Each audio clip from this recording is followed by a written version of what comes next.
Somnath trust આયોજિત કાર્તિકી પૂર્ણિમા મેળાનો પ્રારંભ થયો છે। વરસાદના કારણે તારીખોમાં ફેરફાર છતાં મેળાના પ્રથમ દિવસે જ 1 લાખથી વધુ શ્રદ્ધાળુઓ અને સહેલાણીઓ ઉમટી પડ્યા હતા। જૂનાગઢ રેન્જ આઈજીના હસ્તે મેળાનું વિધિવત ઉદ્ઘાટન કરવામાં આવ્યું હતું। આ મેળામાં 200થી વધુ ફૂડ સ્ટોલ્સ છે, જેમાં કેદીઓ દ્વારા બનાવેલા ભજીયા મુખ્ય આકર્ષણનું કેન્દ્ર બન્યા છે। પ્રથમ સાંજે સુપ્રસિદ્ધ લોક સાહિત્યકાર અપેક્ષા પંડ્યાએ પોતાના લોકગીતો અને ભજનોથી જનમેદનીને મંત્રમુગ્ધ કરી દીધા હતા। 1 ડિસેમ્બર સુધી ચાલનારા આ મેળામાં અંદાજે 10 લાખ લોકો આવે તેવી શક્યતા છે, જેના માટે તંત્ર દ્વારા ચુસ્ત વ્યવસ્થા ગોઠવવામાં આવી છે।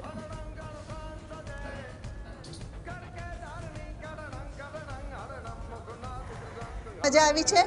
ખાસ કરીને હસ્તકલા મેળો અને સરસ મેળો એ બે અમે લોકોએ ખૂબ માણ્યો અને અમે લોકોએ ઘણી બધી શોપિંગ કરી છે। અને મેળામાં જે હસ્તકળાના જે લોકોએ જે પોતાના હાથે બનાવેલી વસ્તુઓ રાખી છે એ ખરેખર ખૂબ જ સુંદર છે। અને હું બધાને અપીલ કરીશ કે આપણે વોકલ ફોર લોકલને પ્રોત્સાહન આપીએ અને એ વસ્તુઓ ખરીદીએ।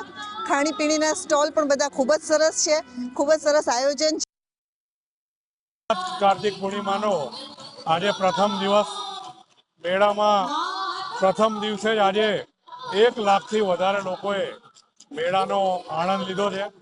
ખાસ કરીને મેળામાં વિવિધ ખાણીપીણીના સ્ટોલ, જેલના ભજીયા, સેલ્ફી પોઈન્ટો અને ખાસ આજે અપેક્ષાબેન પંડ્યાના સાંસ્કૃતિક કાર્યક્રમમાં પણ મોટી સંખ્યામાં લોકોએ કાર્યક્રમનો પણ લાભ લીધો છે।